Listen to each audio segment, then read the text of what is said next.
Okay, you guys, can you hear me up at the back there? All right, thank you. Okay. Just want to remind you that a week Thursday we have an exam. It's a 2-hour exam. It's going to be in here and in C2. If I can squeeze this all in a C2, I'll give it a try. You want to look at some of the past midterm exams to get an idea of the sorts of questions. And next week, on Monday, Tuesday, and Wednesday, I will I'll run kind of question and answer sessions. They're like tutorials, but not really tutorials. I mean, I haven't got anything I'm presenting you with, but if you have any particular problems, especially as they emerge out of the questions at the end of the chapter, or looking at past midterms, then you can come along to those sessions. So we'll have one Monday, Tuesday, Wednesday night, 5 to 6. I typically will go on a little bit longer than 6, but I can't make it too much longer. Okay, maybe like cut off at 6:30, something like that, if we're not finished. If you're kind of going along okay in the course and you understand how to do the game trees and the problems in the from the past exams, then there's no need to come along to these things.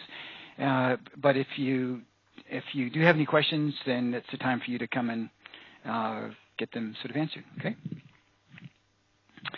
Now, also at the end of the last class, what we did is we looked at switching costs and lock-in, but it didn't really get into the hold-up stuff.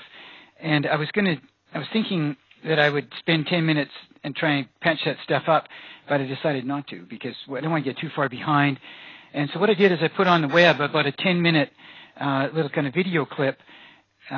It's in week 3, and it's associated with lecture 6, and you go into the streaming server and you can have a look at it. And it just basically takes those the game tree that we developed and talks a little bit more about how another player can take advantage of your switching costs to try to kind of hold you up and extract some value from you. So that we'll come back to that idea throughout the course when we get to other chapters about modifying games of strategic interaction. So we'll come back to the hold-up lock-in problem. But if you want to have just a quick look at that 10-minute little blurb, it would have been nice and clean if we had finished off the lecture that way, but we didn't. Okay, so I did it on a video clip. So today what we're going to do is change tack, and we're going to talk about a new kind of game. Okay, and in the first class, I showed you this clip of Wesley and the Sicilian and the Princess Bride. You know, the Sicilian is sitting there talking about the thoughts in his head, which are quite humorous, as he's trying to reason through which of these two cups should he pick up, and he doesn't really know whether Wesley has actually poisoned one of them or the other. He doesn't really even think about the possibility he poisoned both of them, but so he's got to make a choice, and his choice is going to be to pick up the cup in front of him or the cup in front of Wesley. And meanwhile, Wesley had kind of turned around and at least created the impression that he was putting poison in one or the other cups. But when Wesley has to make his decision, he doesn't really know what the other guy is going to do, whether he's going to choose the cup in front of Wesley or the cup in front of himself. Okay, so the idea is that each player in this game has kind of imperfect information about what the other player is going to do. It's not like a sequential game where one player can look back and see what the other player is going to do. Neither player can see what the other player is going to do in that kind of game. Now, these kind of games we call simultaneous games. And we don't use game trees to analyze them. We use little payoff matrices. So that's what we're going to try and build up today, is a way of thinking about simultaneous games where you have to make a choice. Other people have to make choices, but nobody's really observing what the choices are of each of the other players. Now, a classic example of this is sort of a sealed bid kind of auction, okay, where not the kind of auctions at Turner's where you go down and look for a car and, you know, somebody says 3,000 and then somebody says 4,000 and then 5,000 and 6,000 and you just sort of give up because, you know, and you walk away because you haven't got that much money. Because there you can see what the other bidders have said, okay, when you make your bid. But a sealed bid auction is everybody puts in their bid, and you can't tell what the other players are going to bid. Okay, so that's like a simultaneous type of game. Now, what I'm going to do is for the first 10, 15 minutes in the course or today in the lecture is we're going to play a simple 2-player simultaneous game. So if you think about it, we're going to it's with the sort of structure of the game. I don't know what this disconnect stuff is. Go away. Okay. It works something like this. It's called the voluntary contributions mechanism game. And remember, when you're thinking of a game or any kind of strategic interaction, you go to this PDIP thing. Okay, who are the players? What can they do? What's their information? And what are their payoffs? Okay. So in this game, we're going to have 2 players. And the idea is that each player is going to have an endowment. Okay, what do I mean by an endowment? Well, we're going to do, we'll just do a practice run here. Start with chocolate bars first, okay? So, what's your name? Lindsay? Lindsay, you have 4 chocolate bars. They're yours, okay? Not mine. They're yours now. Lindsay, and what's your name? Tony? Okay, Tony, have you ever met Lindsay before? Lindsay, you haven't met Tony before? Good. Don't even look at him, okay? You're good. So you've each got 4 chocolate bars, okay? And the idea here is that we'll play a couple of rounds of this. This is just first one to kind of get a feel for the way the game goes, and then we'll do it. We'll increase the stakes a bit. We'll put some money. I'll give you money, okay? And you can play for money. But let's do it for chocolate bars right now. And so the idea is that Tony and it was Lisa. Did I get it right? Lindsay and Tony had they got each an endowment of 4 chocolate bars, and they can keep that. Okay, that's their own chocolate bars. You could walk away right now if you like, but if you do, I'll get a little bit frustrated because I want you to participate in this game. But forget about your feelings about me. Just think of your chocolate bars, okay? And let's imagine that chocolate bars are the things that you want, okay? You like chocolate bars, and you're just concerned about your own chocolate bars. But there's another way to get chocolate bars, and that's if you decide that you'd like to invest some chocolate bars with me. Now, I'm a nice guy, okay? I'm like the king. So you put your money with me, I go out and I get a good return, and whatever the return is, I share it with you equally. Okay? And so the idea is that I got some good investment opportunities out there, and I'm really an honest, forthright kind of business manager, not like the Enron guys, you know. I don't have any commissions, or I'm not charging any royalties. For each chocolate bar that I get in total, I will give that back to you, and I will match it by 50%. Okay? So it's like a matching grant kind of system. And what we're thinking of is, you know, you might be able to, you might be willing to make some contributions sort of generally to something that's important for a community. And there's some outside person that will match those contributions, okay, and increase them. So here, what I'm going to do is I'm going to, whatever chocolate bars you give me, so for example, if Tony gave me 2 chocolate bars, and Lindsay gave me 2 chocolate bars, there would be 4 chocolate bars, okay? Now, I could just give it back to them, and then they'd split it equally, but I would increase that by 50%. So if I had 4 chocolate bars, it'll go up to 6, and they would get 3 back each. They get to keep what they keep. I mean, keep what you know, your own ones, whatever you're going to keep. But if you gave me some, then I'll take it, and I'll multiply it by half and add it back in, and that means what we call the group account, or your group investment, has gone up, and you will share in that equally. Okay? Now, it's kind of important to realize you're going to share in it equally no matter how much you contribute. Okay? Now, supposing Lindsay puts in 2 chocolate bars, but Tony doesn't put in any. Okay? So I got 2 chocolate bars now, and I'm going to increase it to 3, but half of them go to Tony and half go back to Lindsay, so 1.5 chocolate bars each. Got that idea? So your return doesn't depend on your contribution, but of course what you get out of it depends upon what the total group increases. You sort of follow me like that? It's not, you know, you don't have to worry too much about the exact details of this game, but what I want you to think about is, okay, Fountain's going to give us back some chocolate bars, and it's like a 50% rate of return if we invest with the group account, but I'm going to get paid out no matter what the size of the group account. Of course, if Lindsay doesn't give me anything and Tony doesn't give me anything, then, you know, half times 0 is 0, so I'm not giving you back anything. So you could just keep your 4 chocolate bars. Now, I'm going to make this a little bit easier. Instead of saying, well, how many chocolate bars are you going to give, like 1 or 2 or 3 or 4, let's think about how many chocolate bars you're going to keep. And you can either keep all 4 or give them all away. Okay, so it's not like you have to decide, am I do 4, 3, 2, 1, or 0. It's like all or none. Okay, got that idea? So that makes it what you can do is you have only two things you can do. You can basically keep your 4, or you can invest your 4 in the group account. That's your choice. Okay. And Tony, you got that idea? You can keep the 4, or you can invest it in the group account.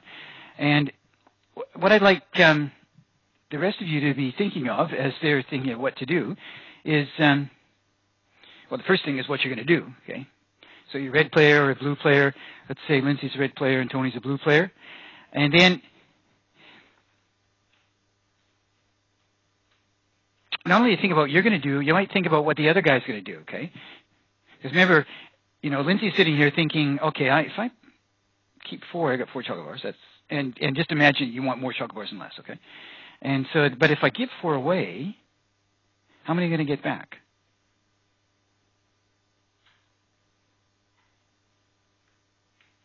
How many, if Lindsay gives me 4 chocolate bars, how many is she going to get back? It's Megan, isn't it? Okay, and 4, no, okay, what's that? 3. Well, how did you get 3? She's giving me 4. About 2%. They get split equally, so she gets back 3. So she gives 4, gets back 3. But when you made that calculation, how many were you assuming that Tony was giving? 0, okay?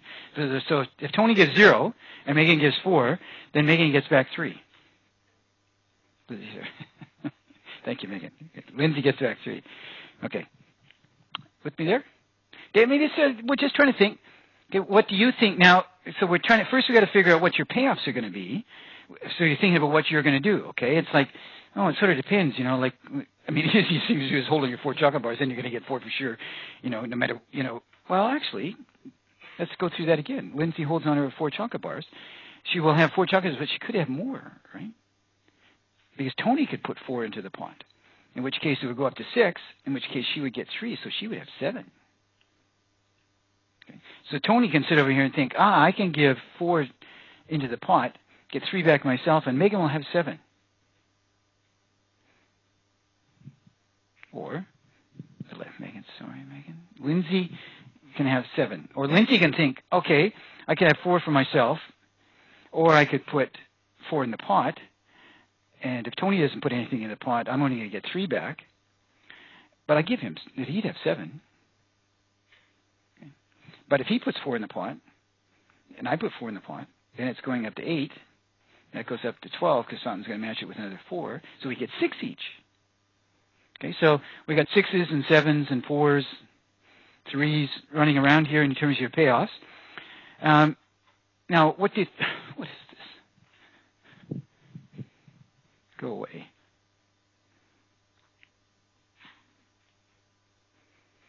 So you want to think about what the other player is going to do. Now, remember, if we're thinking about intelligent rational players, and if we assume they want more chocolate bars and less, and you assume you're only thinking about your own chocolate bars, like not just thinking about Tony's chocolate bars, or Tony's not thinking about Lindsay's chocolate bars, thinking, how many chocolate bars can I get out of this, okay? What do I want to do? Now, it could be that you are thinking about the other person, and often in these contribution games, it's, okay, I'm getting some jollies out of giving stuff away, but I do know it's helping a lot of other people, And frankly, Lindsay can help Tony. She puts all her chocolate bars in the pot.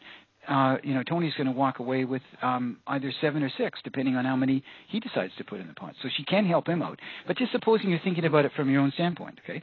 And then what do you think the other player is going to be thinking about? And then even a little deeper, what do you think the other player is going to be thinking you're going to be doing? Okay. This is back to the Sicilian and Wesley and the Princess Bride, okay? It's like, where's the poison cup, Well, you can't change the game here. So that's this game. So Tony, you got an idea what you're going to do? Okay. Okay. Lindsay, what were you going to do? Pardon?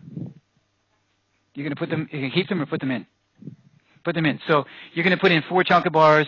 Tony's going to put in 4 chocolate bars, and that means we'd have 8. So it's a group account, goes up to 12, and you get another 2 chocolate bars each, okay?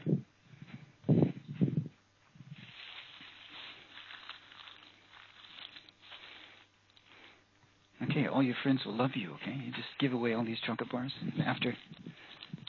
See, also, the idea of more being, better than less when we're talking about chocolate bars and money doesn't mean you're necessarily selfish, because you can go out and give them away, right? You know, when you have more things, if you are unselfish, it's still good because you can go out and give them away.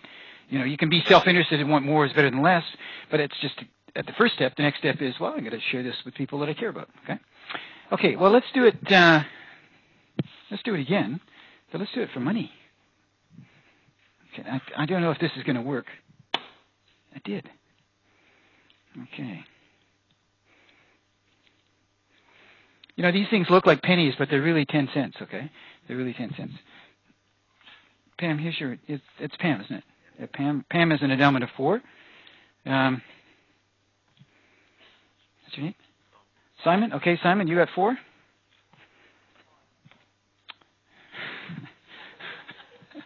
Honesty. I mean, what can you do, okay?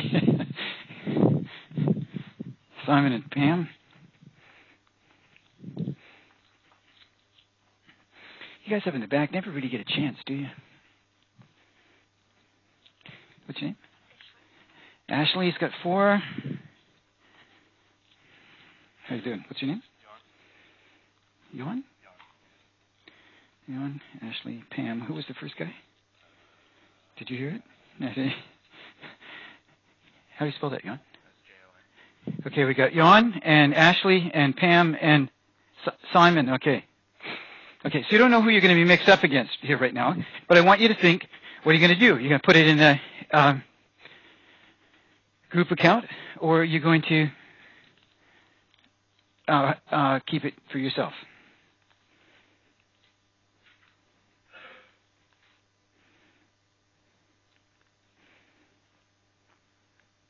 Now, you don't know who you're going to be matched up against either, okay? I'll match up in a second. And I kind of like you to write down what you think what you're going to do, okay?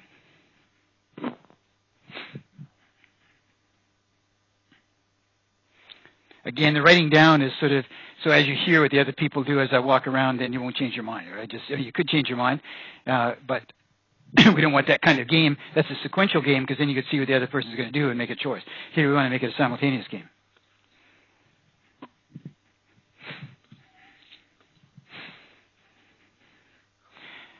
Okay, let's do Simon and Ashley. Ashley, what did you do?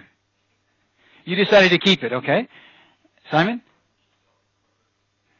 You're going to put yours in, okay? Okay, well, so here's the rules of the game. Ashley decided to keep hers, so she keeps her 40 cents. And Simon, you're going to put it all in, okay, which was 40, so I would bring that up to 60 cents. So I'd be in the group account. He's still going to get half of the group account, which is 30 cents back, so you get to keep 3. And Ashley gets another 3 over there.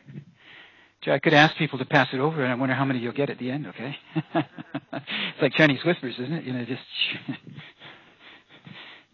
Okay, that was Pam and Yon. Yon, what did you do? You put it in? And Pam kept it. Oh, gee. Okay, so you get another 3. So Pam got 7. Okay, and Yon got, you can keep your 10. I don't want to walk up there, okay? You get your accent. Okay, Simon, I know it's unfair, okay? And you'll complain to somebody. Okay, so now this idea is kind of an interesting idea in life. Economists, God, I've been doing this for 30 years and I still can't say it, okay? Economists, we tend to think of things like that are private things, like, you know, we eat our food and you go on your trips and you get your medical care, and it's kind of private to you, but there's also really public things where you share equally with other people. And these kind of games that are called voluntary contribution mechanism games are done in experiments, and they're trying to get a handle on how do we get people to contribute to things that are kind of worthwhile overall, okay? Because, I mean, it's true that Pam got 7, okay? And Yon got 3. I mean, I gave him the extra 1.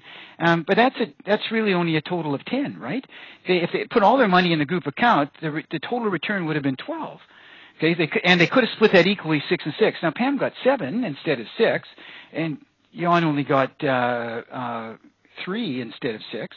But it's like there's a big pie out there, and we didn't quite get it all, except we did get it for the chocolate bars. Okay, and so the idea with these sort of games is these little experimental games, or the strategic interaction situations, is to think of situations where you're trying to figure out how could people benefit from sharing in large groups, and will they actually benefit by sharing? Is it in their self-interest to get that large pie? Okay, so let's have a look at this, how to think about this game. It's a simultaneous game, and we'll use a payoff matrix. Now, I've put down on the handout here some graphs and stuff for you of things we're going to go through, because you don't have to draw all this stuff.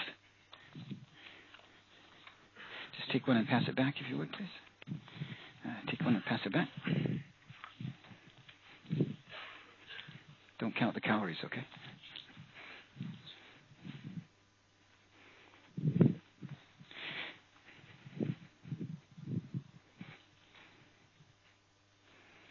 Now, if we had a little more time, again, what I'd like to do in this is to say, well, it's not only what you did, but what were you thinking about when you were doing stuff? Okay, what was your strategy? You know, and the strategy here is to you have to make a choice, but an intelligent strategy would be thinking about what choice the other person was going to make. And this little payoff matrix we're going to look at in these 2x2 games are kind of a good way to help you keep track of what choices and strategies people have, what the payoffs are, and what sort of reasoning processes intelligent players might go through.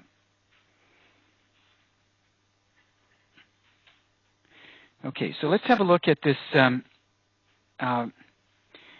what I call a payoff matrix.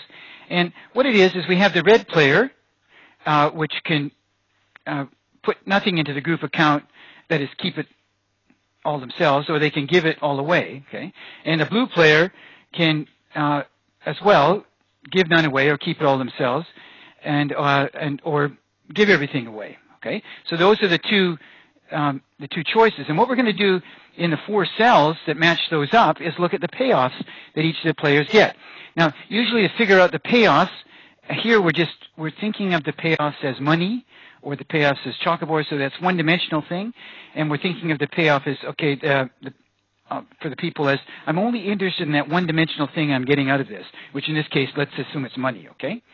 So each of them has an endowment of 4.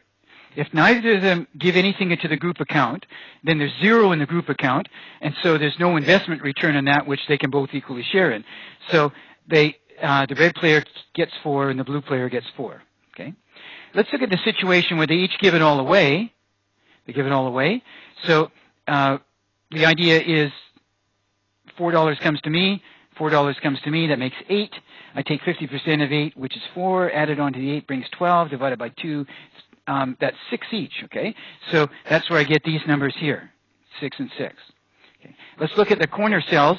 Supposing the red player doesn't give any, so she keeps her 4, but the blue player gives his 4 away.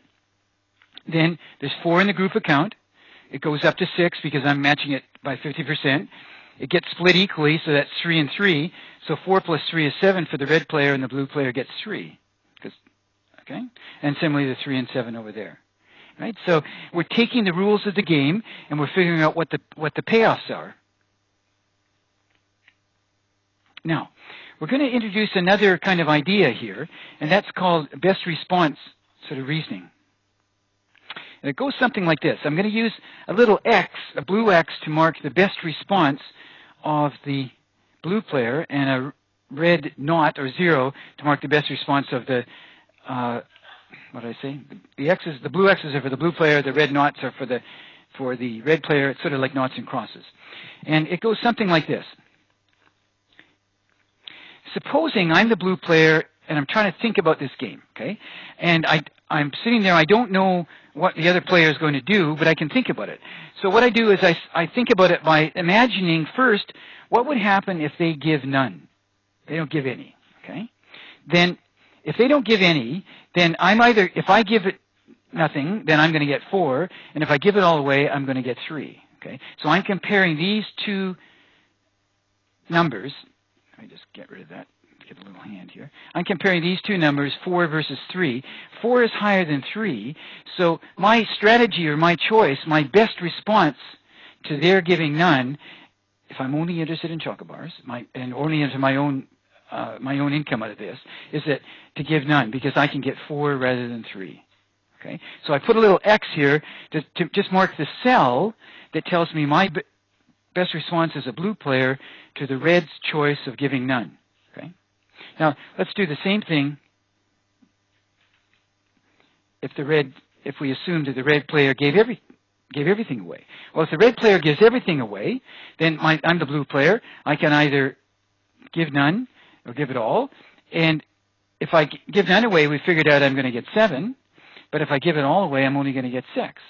Okay. So again, my best response as a blue player to my assumption about what the other player is going to do. Now, it's an assumption because I can't see what they did. Okay. I'm just thinking about it.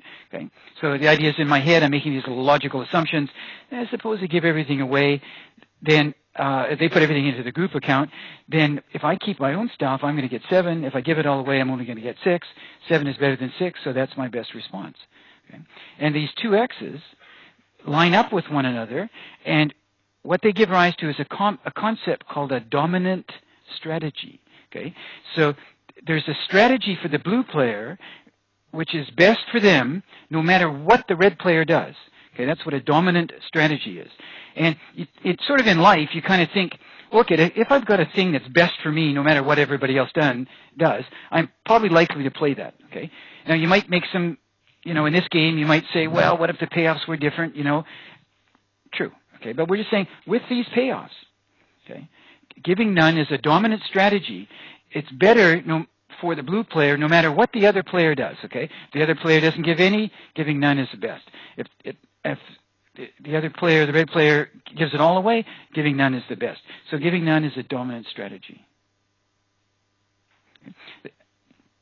Let's have a look at the same kind of reasoning from the red player. The red player doesn't know what the blue player is going to do. You've got to think about what the blue player is going to do. And the way they're going to think about it is they're going to, whoops, wrong one. I'll put that guy in there. We're going to pretend in our heads as a red player that the blue player gives nothing. Okay, so I'm just going to look down these columns, and the red player is interested in the red numbers, not the blue numbers. Okay, it's like I'm here as a red player. I'm not looking at these 7s and 4s because they're in blue. I'm looking at the reds. If I give none away, I get 4. If I give it all away, I get 3. Okay, so my best response is a 4 is bigger than a 3. Okay, why does this do that? Go away. Thank you. Sorry.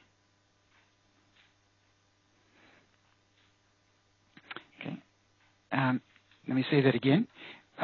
4 is better than 3. Giving none is better than giving it all away. And if I make the opposite assumption that the blue player is giving everything away, then still 7 is bigger than 6. Giving none is better than giving it all away.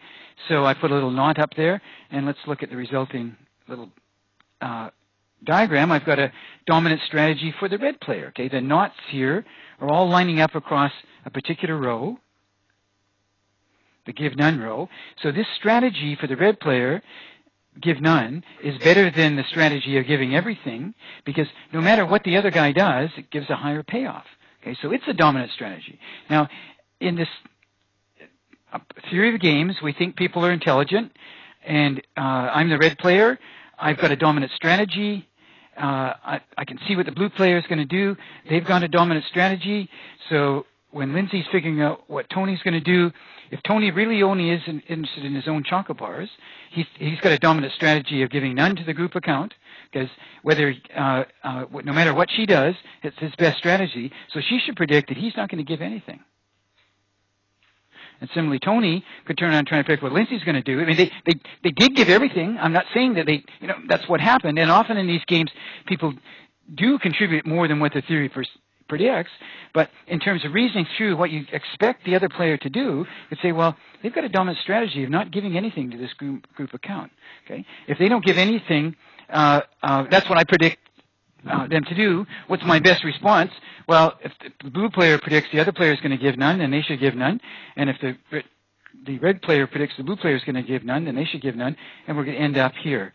Now this is called, if we circle this cell, and I'm going to put stars here beside the strategies or the choices, this is called a Nash equilibrium. Okay? And it's also called a dominant strategy equilibrium. So there's two names. At the moment, let's just play with the dominant strategy equilibrium idea, okay? And the dominant strategy equilibrium says, okay, we're working through a simultaneous game. We've got to figure out what people are going to do. It turns out when we kind of reason, they can't see what each other is going to do in these kind of simultaneous games, but they can think about it. So in a game, we find out that one player, the blue player, has a dominant strategy. And we find out the red player has a dominant strategy. Okay, the dominant strategies are things that doesn't matter what the other guy does, you're best to stick with that strategy. Best for you. Okay, not best for the rest of the world or anybody else, but in the payoffs of the game, it's best for you. Each of the players has a dominant strategy. So the theory says if there are dominant strategies, we expect intelligent, rational players to play them. When they do play that, they end up over here. Okay, giving nothing, each maintaining their $4, but they don't get any return on the group account. If they had only given it all away, they each could have had 6. So 4 is less than 6. If 4 is less than 6, when I compare diagonally here, and notice we didn't make any diagonal comparisons in this game before when we were figuring out dominant strategies. We just made up and down and across strategies. We didn't look diagonally, okay? But this idea is that the dominant strategy reasoning, which seems like really sensible reasoning, leads to each player giving nothing, yet if they had done the thing which is dominated strategy, if they'd given it all away each, done the irrational thing, they could have both ended up with more than they did. Okay, and this concept is a very powerful idea. It's got a special name in game theory called the prisoner's dilemma, because there's a stylized little game attributed to this guy from the Rand Corporation who was trying to explain nuclear deterrence to people, and he drew up a little 2x2 payoff matrix here. And I'm thinking, nuclear deterrence back in the 50s, nuclear bombs. I mean, they'd already done Hiroshima, okay? And if you've seen any films of Hiroshima, we're talking, 80,000 people in about 2 seconds, okay? It's like, okay, now we play with 2x2 matrices to illustrate dominant strategy reasoning. You think, well, that's academics for you, okay? But if we get away from the mess and the terrible tragedy that Hiroshima was, but we come back to this simple little game, you sort of see, look at this. Doing the rational things means the individually rational things, leads people to what would predictably happen is they're getting some payoffs, but if they had only done the non-rational things, they would have both been better off. And that's called the prisoner's dilemma. Your own rationality locks you into strategies with one another where you can't, you get payoffs, but you've missed great opportunities for sharing mutually beneficial things. Okay? Now these mutually beneficial outcomes that weren't realized, economists have a name for these, and we call them Pareto efficient outcomes. And the idea, there's an Italian economist named Vilfredo Pareto who sort of had an idea about allocation of goods and services, and he was thinking, well, wouldn't it be nice if we had systems that would help everybody so you could move to situations where everybody's better off than in other situations. Not just some people better off. Like if you look at changes here, if we go from the 6 and 6 to the red 7 and 3, I mean, Pam was better off getting her 7 than Jan was getting his 3. Okay, if we thought of going from here to here, Pam would be better off, and Jan is worse off. Okay, that's possible. One person's better off, one person's worse off. Or doing it in this direction over here. But if we're starting from this one, they can both be better off. Okay. So this definitely isn't a very efficient outcome in the sense there's something better where they could both be better off. Now, one of the things what we'll do when we come to the chapter on changing strategic games is thinking, what could you do to change the strategic interaction, to make situations like this where there's missed opportunities for mutual benefit into games where people can capture those? Okay, how can you get out of the prisoner's dilemma? That's what we'll ask over and over again in the course. Okay. Now let's have a look at these. See if I can. How this is going to look when I press on here. Now, in a very general sense, these when we come to think of the prisoner's dilemma game, and we'll look at a classic prisoner's dilemma, and then we'll look at a sort of a little more abstract prisoner's dilemma, just to get this idea, is the strategies where you achieve the nice mutually beneficial thing are often called cooperative strategies, or strategies to cooperate.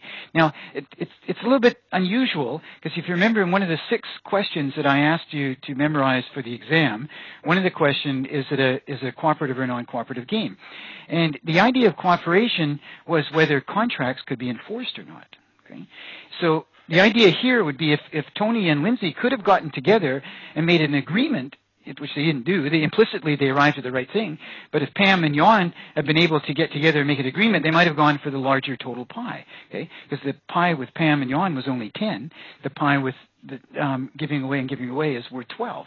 So there's some way they could have shared that out together and reached the whole 12. You know, Pam could have had 8. And Jan could have had 4. You know, I mean, it's really unequal, but it's certainly more than they got in the outcome that occurred. Okay. So the idea of cooperation, the cooperative strategies are just like, where could you get the cooperative outcome here, not how do you actually cooperate with one another. Okay. Which you need some communication, and you need some ability to enforce agreements to make effective cooperation. So these strategies would be called the strategies to cooperate, and the other strategies in this only 2x2 game are called the strategies to cheat or to defect. Okay, from the idea is to move away from the cooperative agreement. Now, if you look at this again, the blue strategy is a dominant of giving nothing is a dominant strategy. It's better for the blue player. I mean, 4 is bigger than 3, 7 is bigger than 6. Okay, I'm reading across the rows here for the blue player. It's better in terms of these payoffs to give nothing rather than to put things in the group account. And similarly for the red player, giving none, 4 is better than 3, 7 is better than 6. So giving none is better than giving it all away. Okay. Now, what I'd like you to do for a little exercise is you work out the payoff matrix between the 2 players when it's not an all or none, but maybe it's like 4 or 3 or 2 or 1 or 0. So in that case, you're going to have a 5x5 payoff matrix. Okay. And it's a little tedious to do, but just try it, because when you try it and work out the payoffs for each player, there will be a certain pattern that emerges. Okay. And you want to try and find, does each player have a dominant strategy or not in that game? It's a slightly different game because they can do more things. You don't have to give it all away. You don't have to keep it all. You could give a little bit, but you could. Okay, but if you work out the 5x5 payoff matrix, do it in red and blue, just so you've got you can keep track of this. There's going to be 25 cells. Each cell is going to have 2 numbers. If it's all black, it looks terrible. Okay, but in red and blue, it comes out pretty clear, and you'll be able to see what is the pattern of these dominant strategies.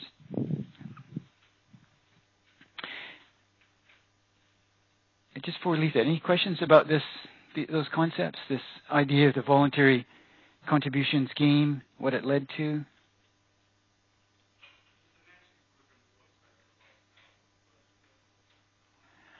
Okay. The question was, does the Nash equilibrium always favor the lowest payoff as opposed to the highest payoff? The answer is no. And it turns out the prisoner's dilemma game has a certain kind of structure, okay? And the structure is that in that game, each player has a dominant strategy. Like the red player is going 4/3, 7/0, and that's because the payoffs are higher column by column, okay, for the red player. And if we went across the rows, 4 is better than 3, 7 better than 6, there's a certain... The idea is the dominant strategies look good from each individual player's perspective, but in that process, because nobody's making any diagonal comparisons, they kind of, if you want to think of it that way, because dominant strategy reasoning doesn't look, it's like, the dominant strategy reasoning would be saying, a cooperative reasoning would say, look, we're going to get stuck here. This is bad for both of us. Why don't we do something to go this way here? But that isn't the kind of reasoning that occurs in this case, with Nash equilibrium. Now, the Nash equilibrium concept is a very sophisticated idea. In these 2x2 games, it's actually very simple because there's only 2 things you can do. Okay, you can either choose a row or choose a column. And so then the Nash equilibria is, okay, if the red player, the idea of Nash equilibria is, here's a strategy for the red player, here's a strategy for the blue player. If I look at those 2 strategies and I say, well, is the blue player's a best response to the reds, and is the red player's a best response to the blue, a simultaneous best response, then that cell has that property, and there's no other cell in that matrix that has that property. So that's kind of the idea of the Nash equilibrium. We'll belabor this tomorrow and in the next 2 lectures when we look at coordination kind of games, because it's very interesting about how the Nash equilibrium reasoning kind of works. Okay, but initially we started off with this idea of a dominant strategy. It sort of says, well, have you got a strategy that's better no matter what the other guy does? Now some games do, this one does, and it turns out a prisoner's dilemma game is structured so that when you do the thing that's best for you, there's something left out here would have been better for both of you. You can change the numbers around so that the thing down here it's not as good. It's like 2 and 2, it's just lower the numbers, kind of, that sort of thing. And that would be where, okay, individual action, you're doing the best thing for you, the best thing for the other guy, leads to a good outcome for both of you, nothing better off for both of you. That could happen as well. Different kind of game, though. Is that okay? Then, yeah. Okay, so let's have a look at what's, I've got another graph on the handout, because sometimes with these payoff matrices, you're looking at numbers, okay, and it's really hard to figure out a pattern just from numbers. So what you can do is you can think of these numbers in the payoff matrix and plot them in a little graph. Okay, now I know we don't want to do any math in the course, and I don't want you to hang up on geometry, but this way of looking at payoffs is kind of a neat sort of concept. So on this axis, down here, we look at the red payer's payoff, okay, $1, $2, $3, or whatever preference units we're going to have, and similarly for the blue players. And the general idea is that whatever strategic interaction we're thinking of, we kind of like situations which would lead us to have more for the blue and more for the red, if these are their payoffs. It's better for both, okay? But if you look at the actual payoffs in this game, there's only 4 possibilities. So take the 6 and the 6. So I take this little dot, and I'm going to, well, I was going to try and grab it. Okay, let me try and grab it. And I'm going to swing it down over here and put it on the graph here at a 6 and a 6. So this number pair here corresponds to the 6 and 6 down there. What about a red 3 and a blue 7? Well, a red 3 and a blue 7 is going to be over here, because I'm going like 3 out this way, 7 up that way. Okay. What about a 4 and a 4? Red 4, blue 4 sits down here. These are increments of 2, 2, 4, 6, 8 kind of thing. And then red 7, blue 3, red 7, blue 3 down there like that. Okay, go away, please. I'm going to kill that program. I don't know why it's popping up all the time, but I got to kill it. In fact, I think I'll kill it right now before it comes up again.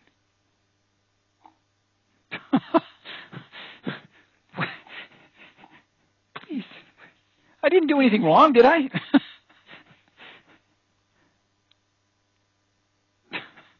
I don't know. I have no idea why it does that. It does that at my office sometimes too. When I go back, I'm going to go. I really wouldn't do that. This computer's too expensive, but I feel like that sometimes. Okay. So the idea here is that these dots correspond to the payoffs in the box.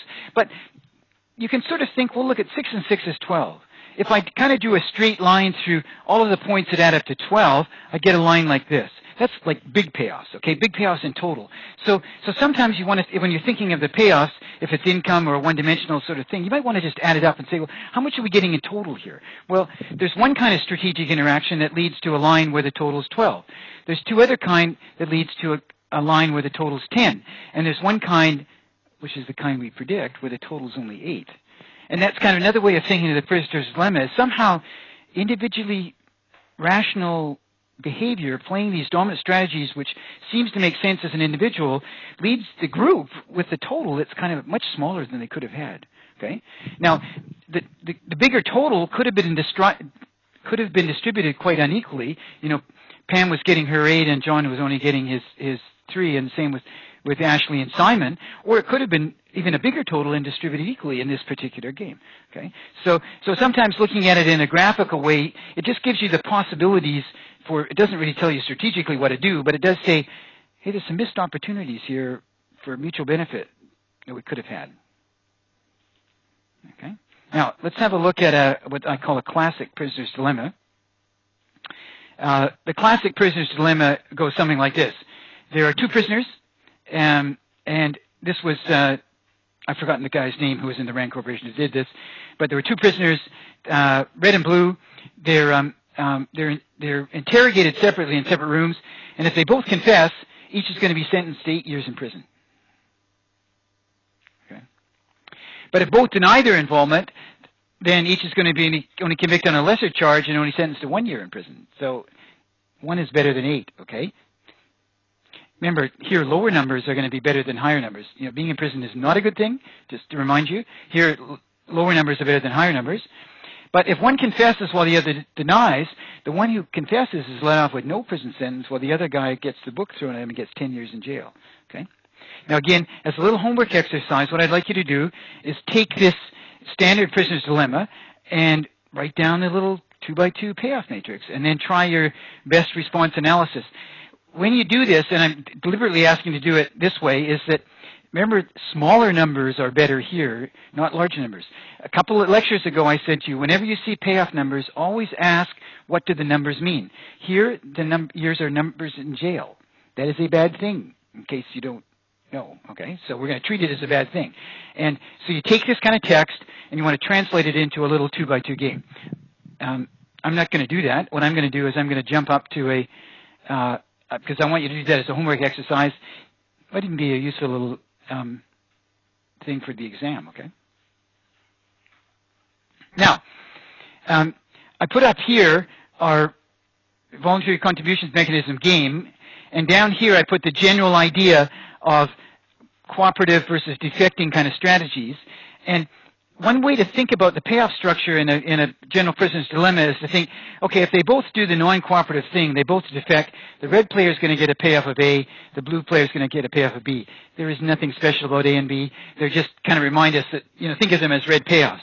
But down here, if they did the cooperative thing, I put a plus to say, well, they could get more each. Okay, so we got an A plus and a B plus. So these are the joint payoffs. And these are the payoffs that come from acting more self-interestedly, cheating or defecting, okay? Now,